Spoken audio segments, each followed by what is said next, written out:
A sealed book.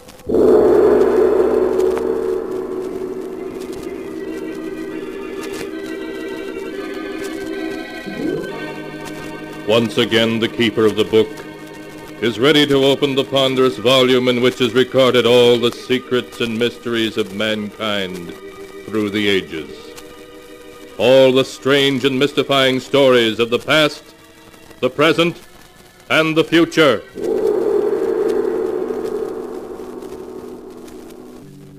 Keeper of the book, what tale will you tell us this time? What tale shall I tell you? I have tales here of every kind. Tales of murder, tales of madness, of dark deeds and events strange beyond all belief. Let me see. Yes, here's a tale for you.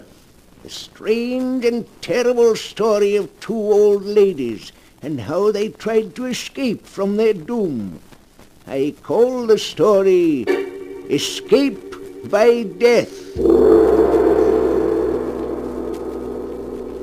My story begins in a big shabby old house in the country, fully a mile from any other habitation. In a large ground floor room, which is both their bedroom and sitting room, Martha and Louise Abbott listen to the wind howl outside. Louise is an invalid, confined to a wheelchair.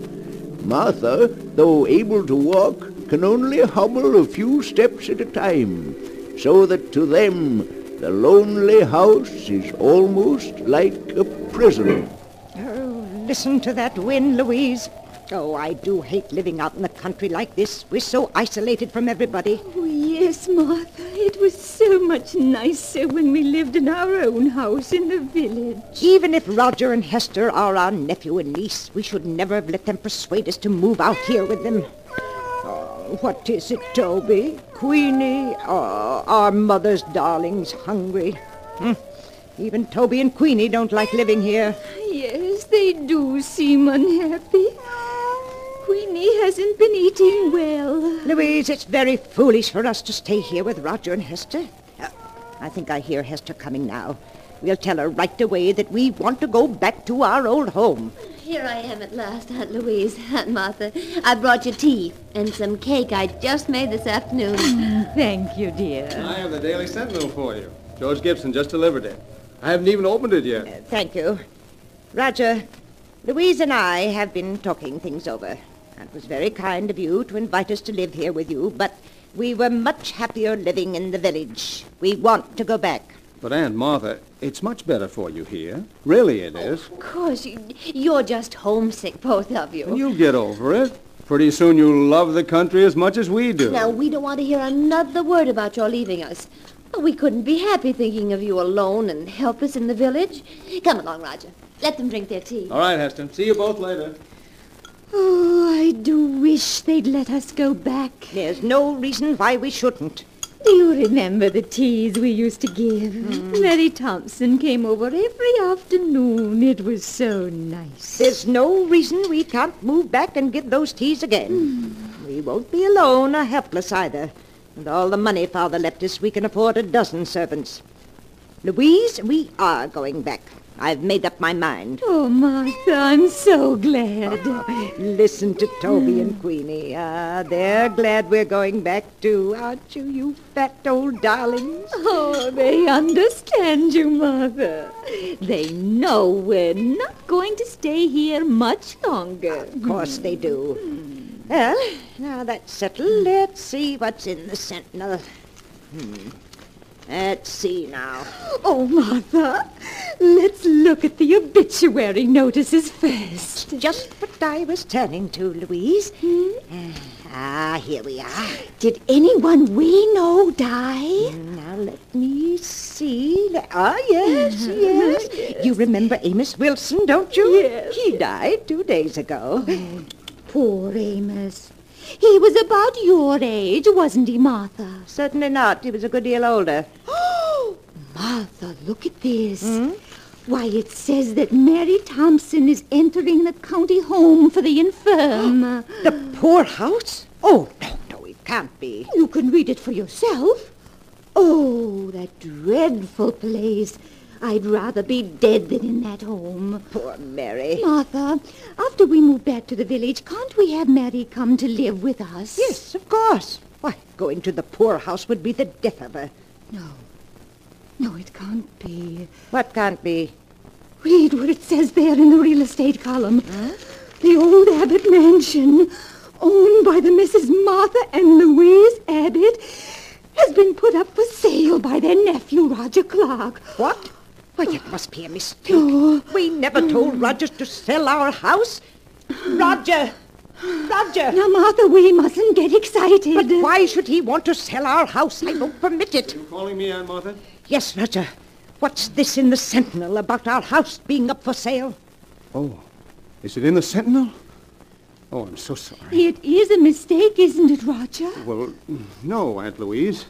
But since the house isn't being used, I thought it would be a good idea to sell it. But you had no right to put the house up for sale without telling me. Now, don't get yourself excited, Aunt Martha. If you don't want the house sold, I'll remove it from the market. You must, Roger. We couldn't live if the house was sold. All right.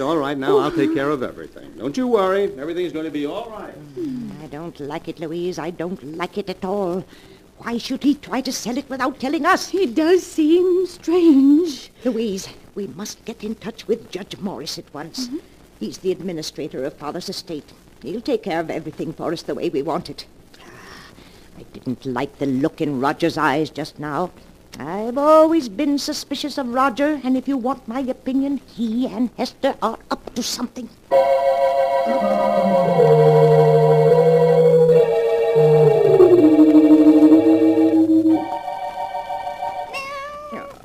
Is Mother's beautiful Queenie hungry?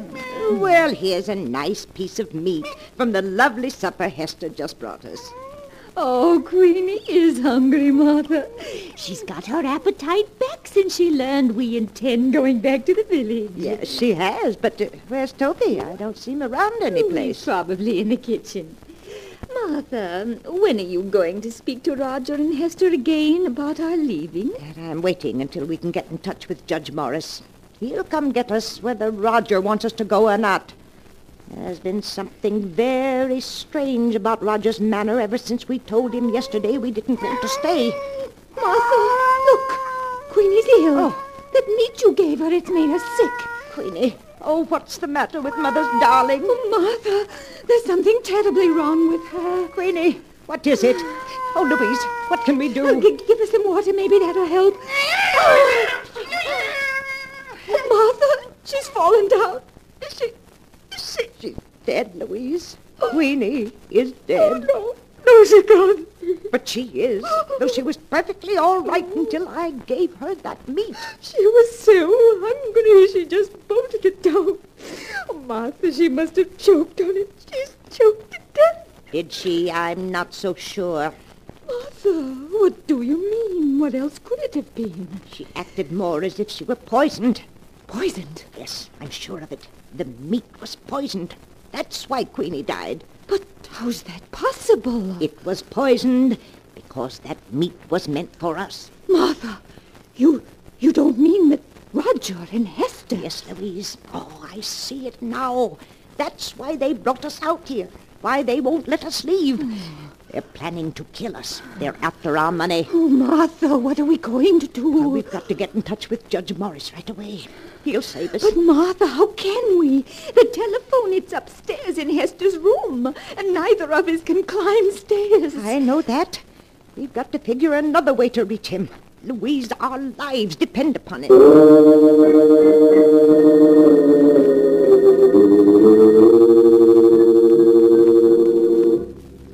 All that night, the two old ladies, terror in their hearts, tossed and turned in an effort to think of a way of escape from the horrible trap in which they found themselves. In the morning, they thought they had discovered how to do it. When George Gibson, the rural mail carrier, came by, Louise called to him and gave him a frantic message to Judge Morris, which he promised to deliver. However, a few minutes later, encountering Roger, their nephew, George Gibson told him what had happened, and Roger managed to persuade him not to deliver the message. Then Roger hurried home to consult with Hester. Roger, you say that while Martha was out here in the kitchen with me, Louise was giving George Gibson a message for Judge Morris? Yes. And she seemed so excited that George stopped me on the road to tell me about it. Hester, I'm afraid they suspect. Oh, no, they mustn't. We mustn't let them. I should say not, after all the trouble we've gone to. Why, it would ruin everything. We've got to quiet their suspicion somehow. We've got to make them like it here, so they'll be perfectly content to stay with us until they die.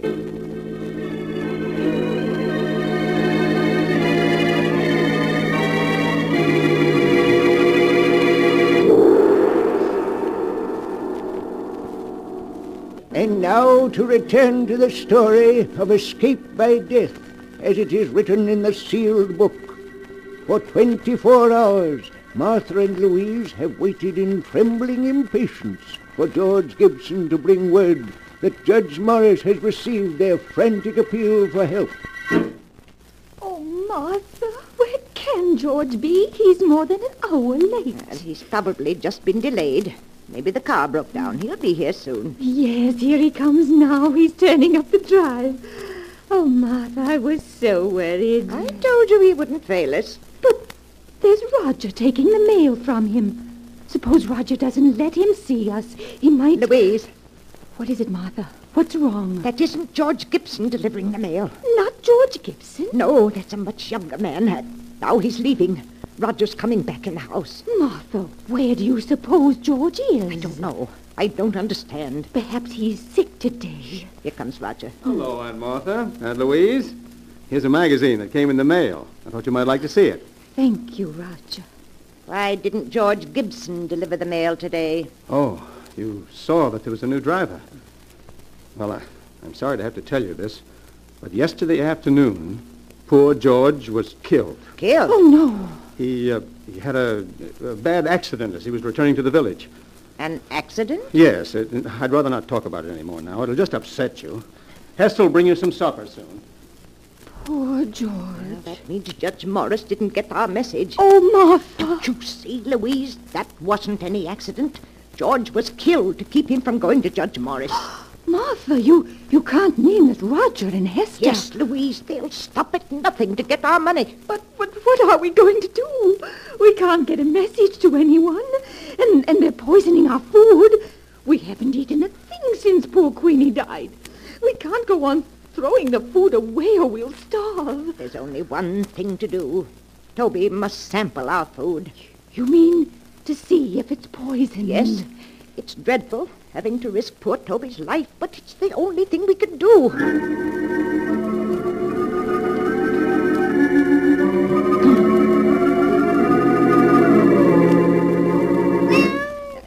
Here you are, Toby, a nice piece of meat for Mother's darling. Martha, I get so frightened every time I see Toby eating something. I keep remembering Queenie, the dreadful way she died. Now, Louise, we mustn't think of that. Here, Toby, dear. Martha, why are you feeding Toby? Well, he gets plenty to eat in the kitchen. He'll die of overeating if you aren't careful. I've always fed Toby from my own plate. He expects it. But, Aunt Martha, if you feed that meat to the cat, there won't be enough for you. No. And if you're to get well, you need all that food. Now, I don't want you feeding Toby any more of it. Here, Toby. Come on, boy. Come on. Come on out the kitchen there. Martha and Louise eat their supper.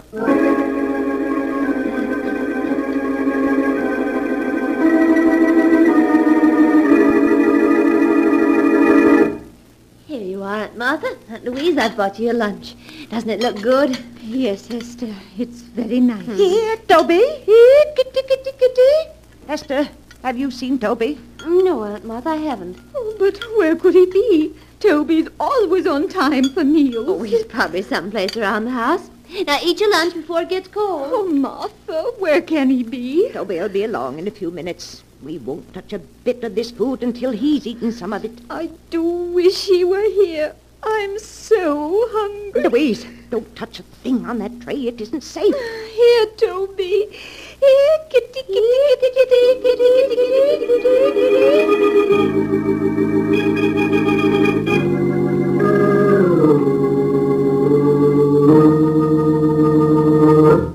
Good evening, Aunt Martha. Aunt Louise, how are you? Good evening, Roger. I have supper here for you, too. Why, Aunt Martha, neither of you ate your lunch. What's wrong? We weren't hungry, Hester. Have you found Toby yet? No, I've looked everywhere for him, but he seems to have disappeared. Oh, no. Now, you mustn't worry. I'm sure he'll turn up all right. Aunt Martha, you and Aunt Louise can't afford to miss meals in your state of health. Certainly not. Now, we want you to eat everything that Hester's brought you. Mm-hmm. You'll make us very unhappy if you don't. Now, please eat it while it's hot. Come along, Roger. I'll get you your supper. All right, dear. Did you hear what she said about Toby, Louise? Yes, he's vanished. Nonsense. They've killed him. You saw how angry they were last night when we fed Toby from our plates. They've killed him so he won't spoil their plans. Oh, Martha, what are we going to do?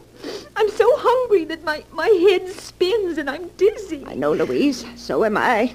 Oh, I hate them. I hate them. We're leaving them our money and our wills. They'll get it soon enough. Why must they kill us? Because they're nothing but common murderers. I distrusted Roger from the minute Hester first brought him to our house. Yes, it's his fault. He's changed, Hester.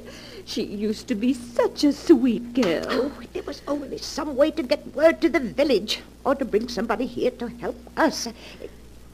Louise, I have an idea. What is it, Martha? There's one way to bring people here. What, Martha? If we were to set fire to the house, somebody would be sure to see the flames. Yes, of course.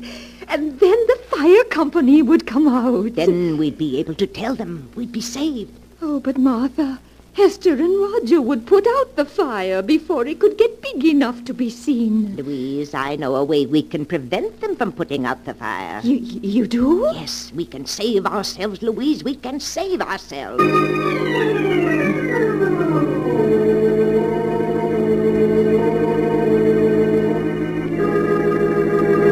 Here, Toby.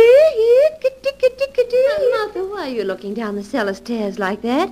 Now, you should be in your room. Certainly should. It's drafty out here in the hall. Now, close the cellar door and go back to your room. But I heard Toby crying. He's down in the cellar, and I won't go to my room until I get him. But Aunt Martha... Roger, just to put Aunt Martha's mind at ease, why don't you go down the cellar and see if Toby is there? Oh, all right. But if you ask me, it's just a waste of time. Please help him look for Toby, Hester. You'll find him so much quicker if you both look for him. Aunt Martha... Please. Oh, very well. But you go back to your room so you don't catch cold. Roger, do you see him? Doesn't seem to be any place here in the cellar. Now we'll see just how smart you are, trying to poison us. You won't stop us from escaping now. I must get Louise. Louise, it worked. You mean you were able to lock them in the cellar? Yes, and with the door locked, they can't get out. They found out they're locked in. Now, don't you worry about it, Louise. I'll take care of everything. What are you doing with that kerosene lamp, Martha? Pouring the kerosene around the room so it will burn better. There. Are you ready to leave, Louise? Yes, Martha, yes. Now strike a match and start the fire. How quickly it's starting to spread. Yes, we've got to leave. I'll push your wheelchair, Louise, and you try to help by rolling the wheels. Yes, Martha. We're coming along nicely. Come on, dear. Come on. Just a little bit more. Martha, I do hate to do this. Louise, you mustn't waste any pity on them. Even if they are our niece and nephew, they're nothing but common murderers. Yes, I suppose you're right. Now, I'll just open the front door, and we'll be free. Now, roll the wheels a bit, Louise. That's right. And just a few feet more, and we'll be safe. Yes, that's it. There. Now we're far enough away from the house to be perfectly safe. Oh, my. The whole house is on fire. Do you think they can see it in the village by now, Martha? I'm sure they do. Now remember, Louise, when the fire company gets here, we don't know what happened to Roger and Hester. We just managed to get out ourselves. Yes, Martha. If we told them what we were forced to do to escape, we'd have to reveal that our own niece and nephew were poisoners, murderers. We don't want to disgrace the family name, Louise. Oh, no, Martha, of course not. Look, Martha, look! The roof is gone!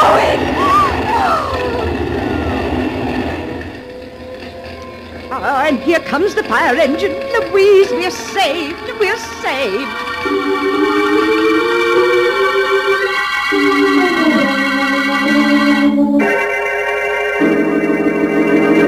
Good morning, Judge Morris. Good morning, Miss Martha, Miss Louise. I trust you're well after that terrible ordeal last night. Oh, we're feeling much better. Thank you, Judge Morris. I know it'll be painful for you, but now that your niece and nephew are gone, we must plan for your future. Oh, you don't have to bother, Judge. All we want to do is move back to our old house, hire a few servants, and live as we used to. Yes. And I was wondering if you could arrange to have Mary Thompson come live with us. I won't hear of her going to that dreadful home for the infirm. Why, the poorhouse would be the death of her. Oh, no, we can't let her go there. With all the money Father left us, there's no reason why she should.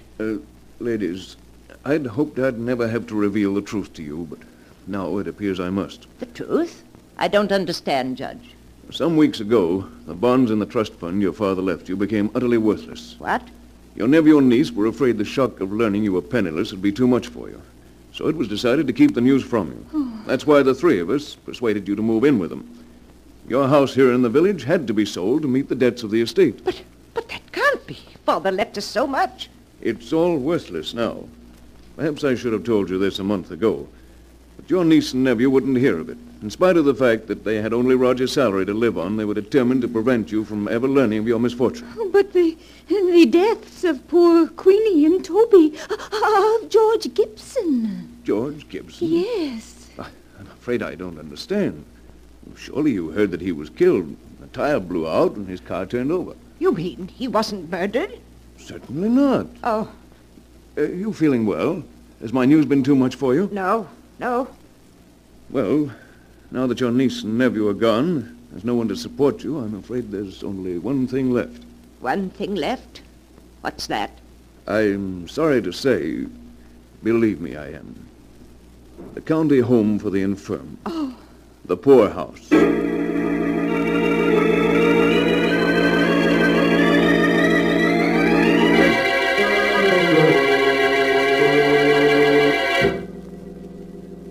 And that is the tale of escape by death, as it is written in the sealed book.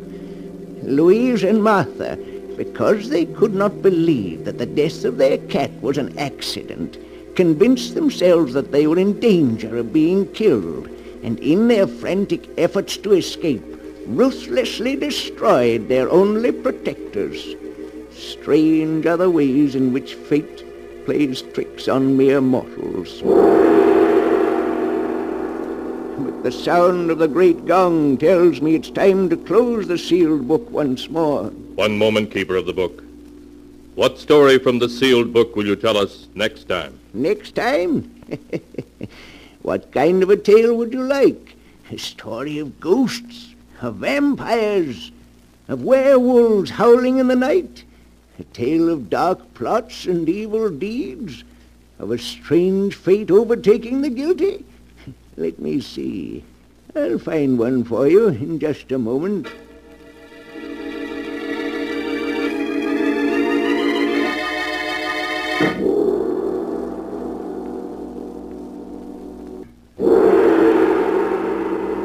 And now, Keeper of the Book, have you found the story that you'll tell next time? Yes, I found one for you. It's the amazing story of a woman's jealousy, so great that it would not let her lie quietly in her grave, but made her seek revenge even from behind the dark veil of death. I call it Death at Storm House. Be sure to be with us next time to hear another strange and mysterious story from The Sealed Book. The Sealed Book, written by Bob Arthur and David Cogan, is produced and directed by Jock McGregor.